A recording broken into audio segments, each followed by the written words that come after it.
Ya, selamat pagi semuanya.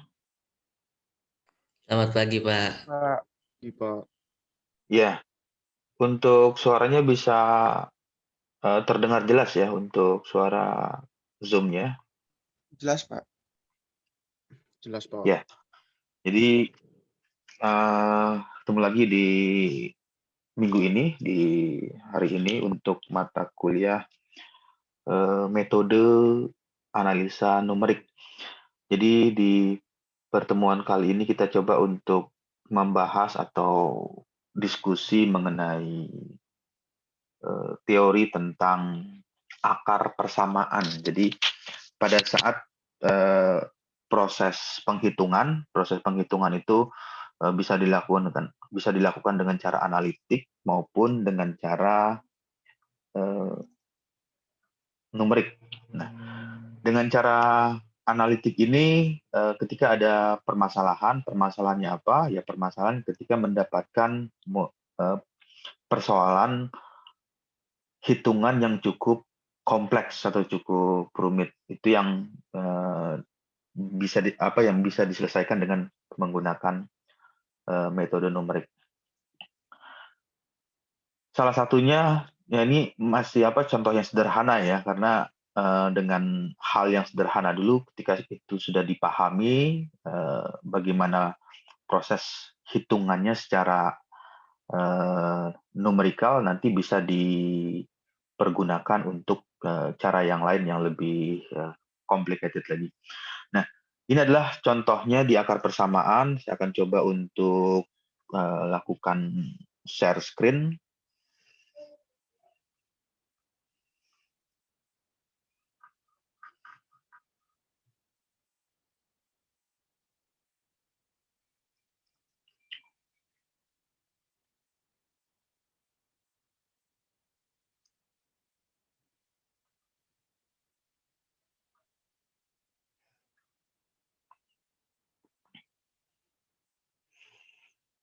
Tampilan di layarnya, di monitornya sudah muncul ya?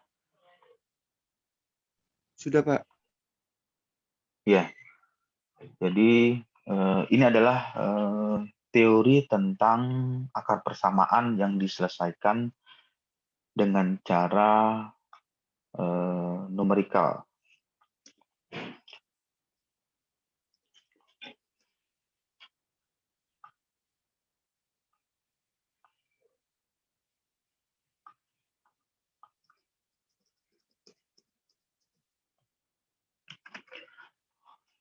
Sebagai pembukaan atau pendahuluan ya, jadi numerik itu banyak sekali kegunaannya ya.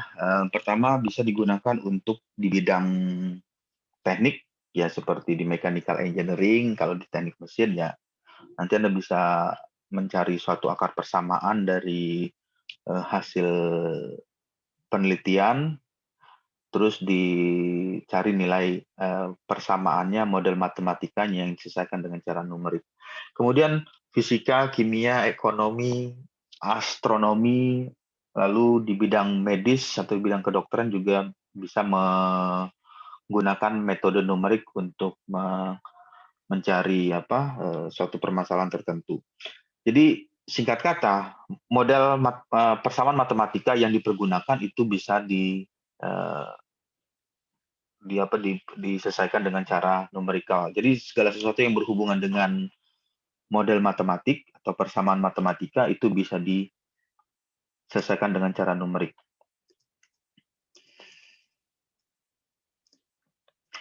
Ya, ini adalah ilustrasi yang di video minggu kemarin atau di pertemuan sebelumnya. Ini adalah, eee, ilustrasinya. Ketika mencari suatu akar-akar persamaan polinom yang memiliki pangkat, pangkat 5, pangkat 4, 3, 2, 1. Nah, ini ada pertanyaan berapa nilai X-nya?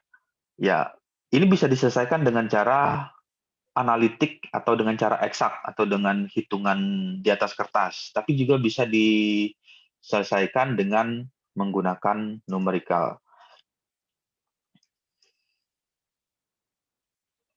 Kemudian, permasalahannya adalah pada saat nilai polinomialnya itu berbeda, artinya berbeda itu kalau sebagai contoh ini pangkat 5. Bagaimana kalau misalkan pangkatnya itu 10 atau pangkatnya 20? Nah, itu bagaimana menghitungnya dengan cara analitik atau dengan cara eksak itu jelas akan mengalami kesulitan ya, apalagi misalnya pangkatnya berupa pecahan, misalnya 14x pangkat 5/7, terus 5x pangkat 4/8 atau 4/3, kemudian ini pangkatnya 2x pangkat 3/7. Itu ketika dihitung dengan eksak dengan cara analitik jelas akan mengalami kendala. Jadi semakin tinggi derajat polinom, semakin sulit untuk memfaktorkan atau problemnya bukan semakin tinggi tapi berupa pecahan atau berupa bilangan desimal. Nah, ilustrasi yang kedua, bagaimana mencari nilai X untuk persamaan ini. Jadi ada persamaan 27,8 pangkat 5x min 1/x sama dengan cos min 1 cos pangkat ya, cos pangkat min 1 dalam kurung 120x kuadrat plus akar 2x dibagi 17x min 5. Kalau dihitung dengan analitik atau dengan cara eksak atau menggunakan rumus ABC min B plus minus B kuadrat min 4AC itu bagaimana menghitungnya? Bagaimana menyelesaikannya? Nah, itu ada kendalanya. Kendalanya ada di bagian tersebut. Soal 2 masih sejenis dengan soal 1, yaitu menentukan nilai X yang memenuhi kedua persamaan. Oke, dan saya lanjut lagi. Nah, ini adalah perbandingan atau komparasi antara teori secara analitik. Ini yang bagian sini ada analitik, kemudian yang sisi kanannya dengan cara numerikal, ini adalah analitik, kemudian ini numerik.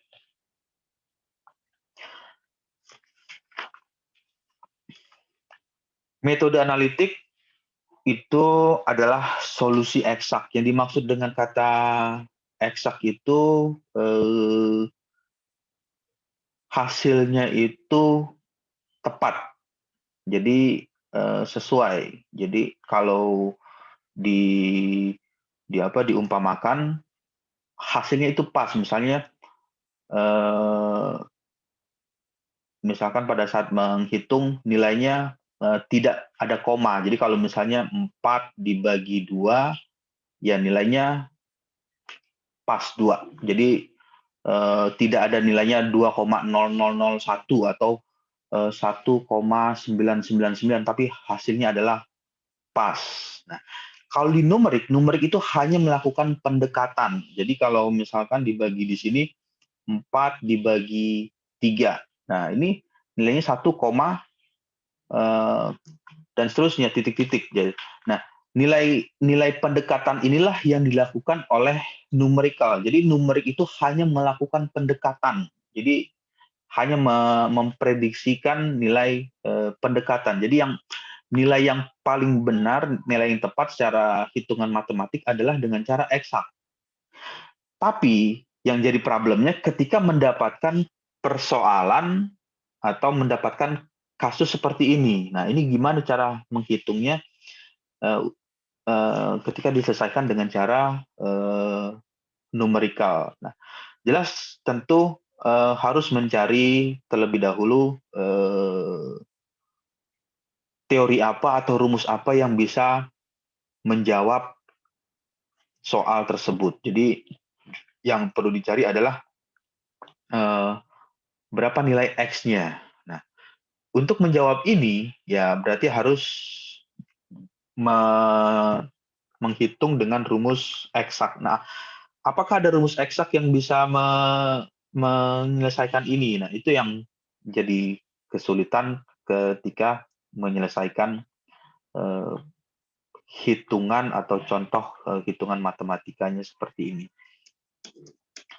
Lalu balik lagi ke bagian ini, di slide yang ini, metode analitik hanya dapat digunakan pada case tertentu, pada kasus tertentu. Ya, kasus tertentu itu adalah kasus yang dimaksud tertentu adalah hitungan sederhana. Ya, sederhana itu ya contohnya yang tadi misalkan 2x pangkat 2x kuadrat ditambah 2x plus 4 ya misalkan sama dengan 12. Ya, ini kasusnya masih sederhana hitungannya. Tapi kalau sudah ditambah lagi 2x kuadrat di depan ditambah cos 2x kuadrat, terus ditambah 2x-nya ditambah trigonometri, ada sin 2x plus 4 sama dengan 12. Nah, ini bagaimana menghitungnya dengan cara analitik. Artinya, eksak itu hanya berguna untuk kasus yang simpel, kasus yang sederhana. Lalu nilai praktis penyelesaian metode analitik terbatas yang bisa diselesaikan secara analitik itu memiliki keterbatasan dalam hal menghitung persamaan yang sederhana.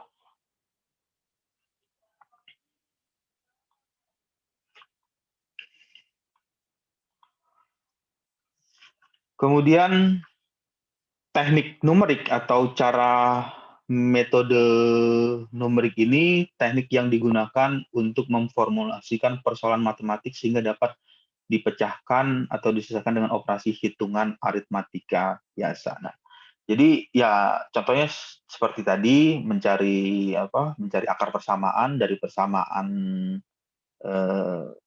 katakanlah misalnya persamaan trigonometri yang dicari adalah berapa nilai x-nya. Itu dapat dilakukan dengan cara numerik.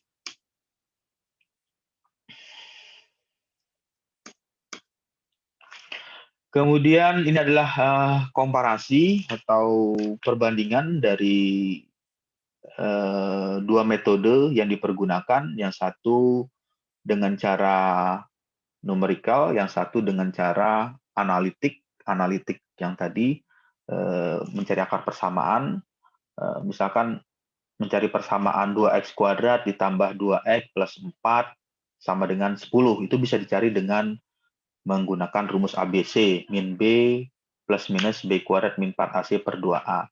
Kemudian dengan numerik, itu juga bisa dihitung. Nah, tapi kalau soalnya sudah mempergunakan persamaan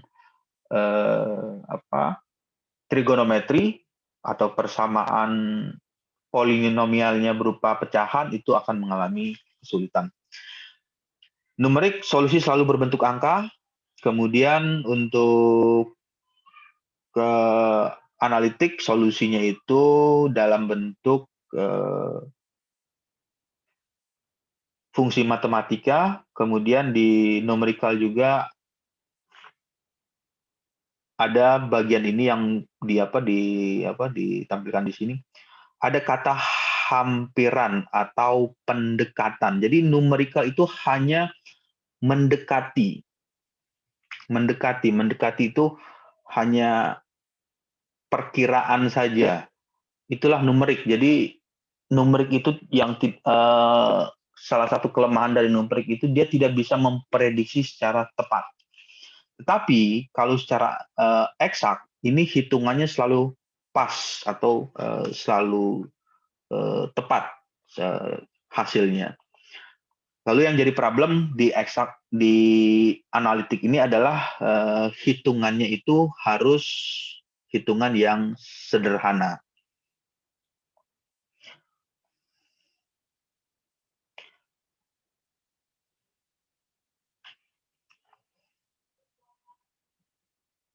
Nah, Ini eksak artinya hitungannya itu nilainya tepat atau sesuai. Lalu untuk nilai error atau nilai persentase kesalahan di numerik itu ada nilai errornya. Nah, errornya yang jadi pertanyaan lagi, berapa nilai error atau metode yang digunakan nilai errornya? Bisa 1%, 2%, 3%, atau bahkan errornya besar, misalkan sampai 50% nilai errornya.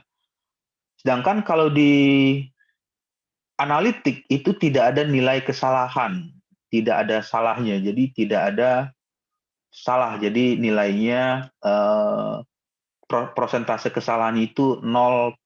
Cuman yang jadi problem hanya digunakan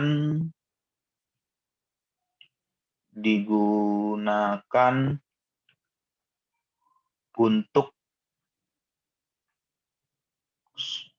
kasus sederhana. Ini adalah permasalahannya. Tapi kalau kasusnya sudah kompleks atau persamaan matematikanya sudah complicated, justru analitik tidak bisa menjawab persoalan tersebut. Dia beralih ke metode numerik. Nah, cuman metode numerik kendalanya adalah dia memiliki faktor nilai error atau nilai kesalahan, ada nilai prosentasenya.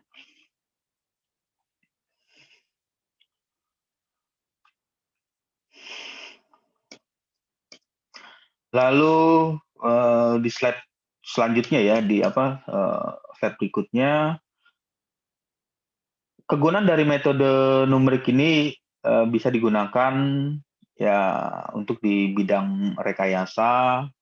Rekayasa itu ya seperti engineer itu adalah perekayasa, melakukan rekayasa terhadap kondisi tertentu atau terhadap model tertentu atau terhadap prototipe yang dibuat untuk tujuan tertentu dan lain sebagainya.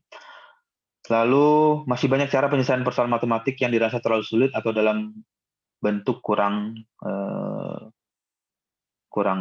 konkret, kurang nyata, itu bisa dilakukan dengan cara pendekatan numerik. Penyelesaian analitik kurang berguna bagi rekayasawan. Nah, rekayasawan itu ya seperti insinyur ya, insinyur ada misalkan di mechanical engineering, berarti insinyur teknik. Ketika dihitung dengan cara manual atau dengan cara eksak, analitik atau manual, itu hanya bisa menyelesaikan untuk problem yang sederhana, tapi problem yang sulit atau permasalahan yang sulit itu mengalami kesulitan ketika dilakukan dengan cara analitik. Nah, inilah yang menjadi penyelesaian secara analitik itu menjadi kurang bisa dipergunakan pada saat menghitung soal atau model matematika yang cukup rumit. Banyak persoalan matematika dalam bidang rekayasa yang hanya dapat dipecahkan secara hampiran. Hampiran itu pendekatan. Jadi persoalan matematika atau soal matematika atau rumus matematika yang kompleks itu bisa didekati dengan cara pendekatan atau dengan cara numerikal. Nah, sebagai contoh, ini hanya sebagai contoh, nanti Anda bisa mengilustrasikan atau menggunakannya. Metode tabulasi dan grafik. Jadi metode tabulasi dan grafik, apa yang dimaksud dengan metode tabulasi dan grafik? Jadi ini adalah tabulasi, kemudian ada kata grafik. Jadi ada metode tabulasi dan grafik. Metode tabulasi adalah metode yang paling sederhana untuk memperoleh tafsiran.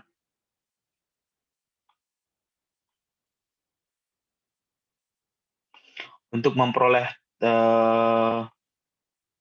tafsiran agar akar suatu fx dengan membuat tabel dan grafik dari fungsi tersebut, dan kemudian mengamati beberapa nilai x yang menyebabkan fx berharga nilai 0. Nah, oke, ini bisa dilihat contohnya di bagian ini. Jika selang dari tiap perubahan nilai x ditentukan semakin kecil, maka akan menghasilkan nilai yang semakin teliti. Nah, ini yang dimaksud dengan semakin kecil itu nilai persentasenya, persentase error. Jadi ada persentase error, berapa nilai persentase error yang dipergunakan. Jadi kalau misalnya sebagai contoh persentase errornya yang digunakannya 1% dengan 0,5%, ya jelas yang paling kecil adalah yang 0,5% yang nilai kesalahannya. Tapi kalau misalnya dibuat lebih detail lagi menjadi 0,1, berarti yang paling mendekati adalah yang ini. Terus 0,01, 0,001 dan seterusnya. Jadi semakin kecil nilai persentase maka akan menghasilkan nilai yang semakin teliti.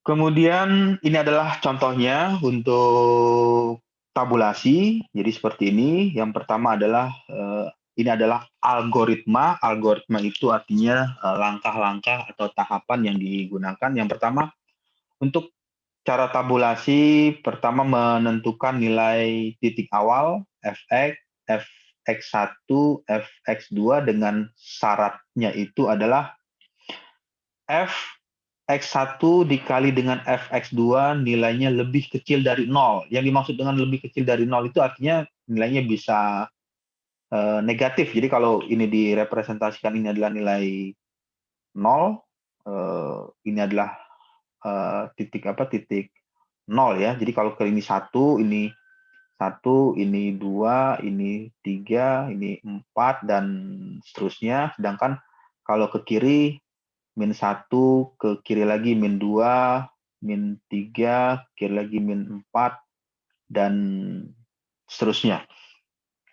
Jadi nilainya lebih kecil dari 0 ya. Lebih kecil dari 0 ya bisa nilainya di -1, -2, -3, atau -4, atau -0,5, atau -0,1. Nilainya bernilai negatif.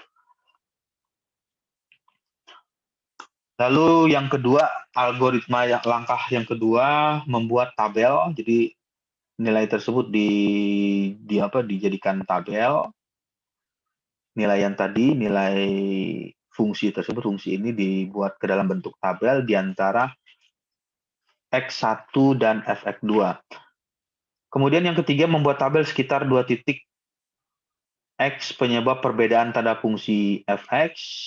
Keempat, mengulangi langkah ketiga hingga diperoleh nilai yang diharapkan. Nah, di sini ada kata diharapkan. Nah, diharapkan itu nilai persentase errornya itu mau dihentikan hitungannya itu sampai nilai berapa. Ya, yang menentukan adalah user-nya atau yang menghitung, misalkan orangnya, user atau orangnya. Jadi kalau mau dia dihentikan di nilai kesalahannya itu prosentasenya adalah 1%, jadi akan berhenti di hitungan 1%, atau mau dibuat lebih akurat lagi 0,5%, atau dibuat akurat lagi 0,1%, atau mau dibuat lebih detail lagi ditambah lagi 0,01, ini nolnya ada lagi 1%, dan titik dan seterusnya sampai mau diiterasi ke berapa nilai tersebut sudah dianggap mencapai nilai konvergen. Ya, ini contohnya. Penyelesaian persoalan tabulasi. Contoh, tentukan akar persamaan dari persamaan 2 min 5x plus sin x sama dengan 0. Nah, ini adalah contohnya. Jadi yang pertama kali dilakukan adalah ini.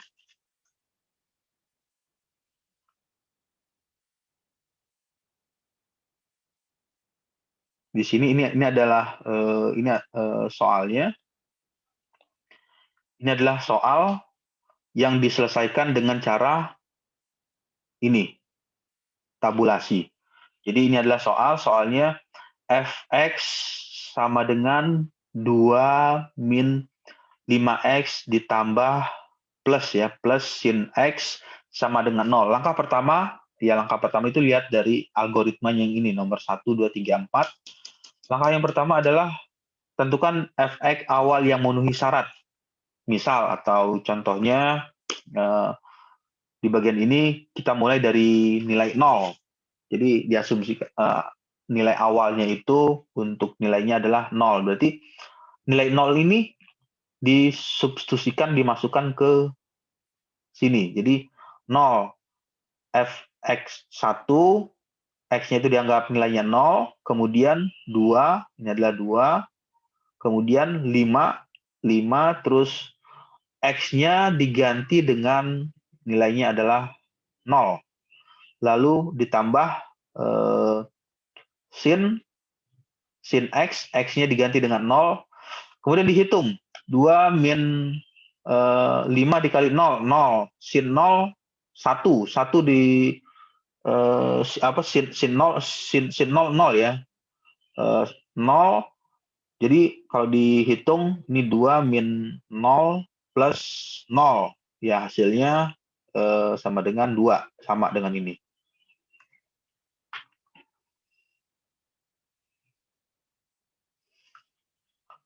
Oke, sampai sini ada pertanyaan dulu nggak? Atau ada yang ingin ditanyakan sebelum masuk ke next slide berikutnya?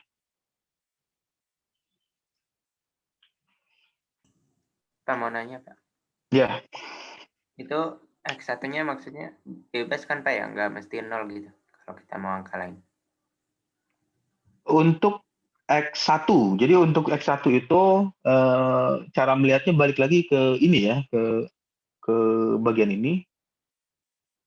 Nah, di sini kan ada tulisan yang nomor 1 ya, nomor 1 itu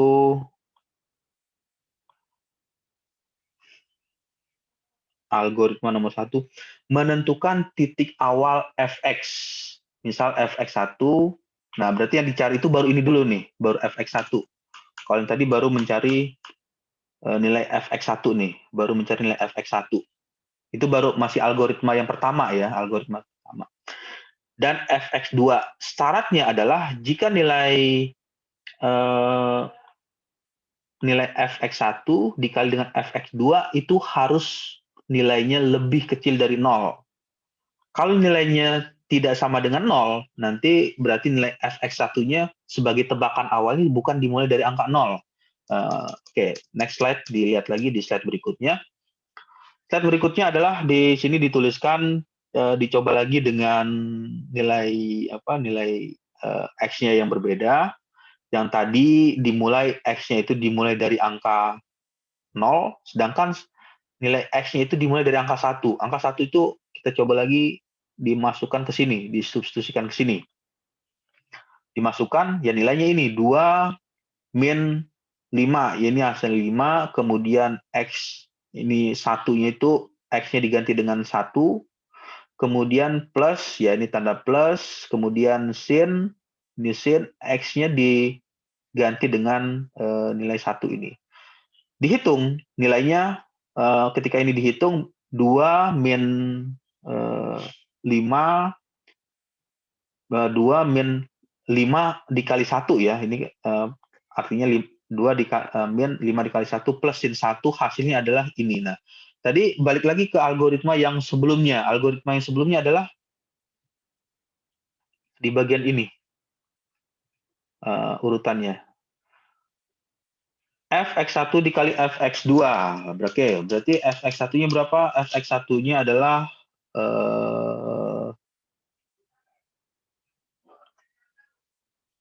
ini adalah fx1. Jadi kalau ditulis fx1 dikali dengan fx2 nilainya lebih kecil dari 0. Nah, tinggal dimasukkan di sini. Fx1-nya berapa? Fx1-nya ya nilainya adalah 2. Jadi kalau nilainya 2 ya tulis di sini. Ini adalah 2 dikali dengan min 2, fx2-nya berapa? 298,254. Kemudian berapa hasilnya ya? Karena ini ada nilai negatif, ya berarti hasilnya negatif. Nah, negatif artinya nilai negatifnya itu lebih kecil dari 0. Berarti dia memenuhi syarat untuk poin nomor 1. Jadi poin nomor 1-nya terpenuhi. Tapi kalau misalnya pada saat dihitung, disubstitusikan atau dimasukkan nilainya itu lebih besar dari 0, artinya nilainya 1 atau nilainya 2 atau 0,5 atau 0,7 atau 3 titik-titik dan seterusnya. Itu artinya syarat yang pertama tidak terpenuhi, maka digantilah jangan dimulai dari angka 0, misalnya dimulai dari angka negatif 1 atau negatif 2 atau 0,3 atau 0,4 yang ketika dihitung perkalian antara fx1 dengan fx2 nilainya bernilai negatif. Ya, jadi seperti itu urutannya, stepnya. Kemudian ada lagi pertanyaan. Nah, jadi sesuai dengan yang ini, ya ketika dihitung nilainya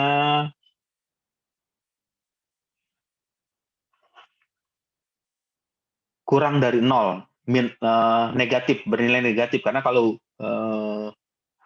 yang ini 2 dikali dengan min 2, nilainya adalah negatif. Pak, mau tanya, Pak. Ya. Kalau ini kan fungsinya fungsi ini ya, Pak. Tapi kalau fungsinya fungsi kuadrat gitu, Pak, yang kebuka ke atas kurvanya, kan itu nggak pernah nyentuh di bawah 0, misalnya, Pak. Ya. Misalnya titik terkecilnya 0, itu bagaimana, Pak? Ya, misalnya fungsi kuadrat. Oke, fungsi kuadrat persamaannya apa? Bisa Misalnya disebutkan nggak? x kuadrat. Fx sama dengan x kuadrat.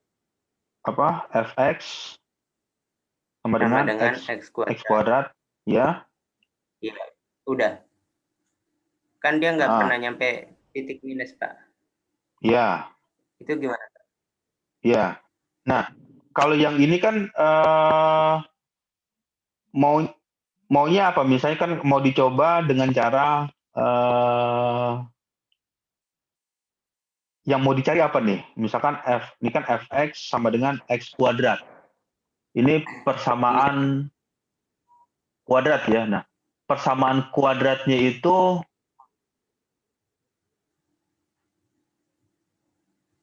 ini sama dengan berapa? Biasanya sama dengan 0 dia. Nah, jadi yang nilai x kuadrat ini kalau dimasukkan, jadi misalkan coba dimasukkan ya, x-nya itu nilainya berapa? Nilainya misalnya untuk fx-nya itu nilainya 0, kemudian x1-nya sama dengan 1. Nah, jadi kalau di bagian ini gimana nih? Ini 0, 0, 0, 0, kemudian ini 1, 1. Terus 0 dikali 1, ya hasilnya 0. Nah, terus yang jadi pertanyaan lagi, apakah dia masuk ke bagian ini, bagian apa? Yang ini syaratnya gitu, f x1 dikali f x2 lebih kecil dari 0. Nah, itu gimana? Nah, jadi kalau misalnya case-nya seperti ini kan hitungannya masih apa? Sederhana. Sederhana itu artinya ini nggak usah diselesaikan dengan cara numerik, tapi bisa diselesaikan dengan cara analitik. Jadi kalau misalkan misalnya ini misalkan ditarik ya ke sini. Ini ada persamaannya yang tadi f x kuadrat sama dengan 0. Terus yang ditanya berapa nilai x-nya? Nilai x-nya ya nilai x-nya ya bisa sama dengan 0. Karena kan ketika ini langsung ketemu hasilnya. Kalau disubstitusikan ke sini 0 kuadrat ya nilainya 0. Atau kalau misalnya ditulis fx kuadrat misalkan ini sama dengan 1. Ya berarti dia x-nya ya langsung ketemu nilai x-nya adalah 1. Nah, tapi kalau yang untuk case persoalannya hitungannya seperti ini karena di sini ada trigonometrinya. Jadi di trigonometri itu berarti dia berbeda dengan persamaan linear biasa atau persamaan linear. Jadi karena ada hitungan trigonometri mengalami kesulitan berapa nilai x-nya ketika di apa yang ditanya berapa nilai x untuk persamaan 2 min 5x plus sin x sama dengan 0. Yang ditanya adalah berapa nilai x tersebut ketika dihitung dengan cara analitik. Nah, ini gimana menghitungnya dengan cara analitik ya? Jelas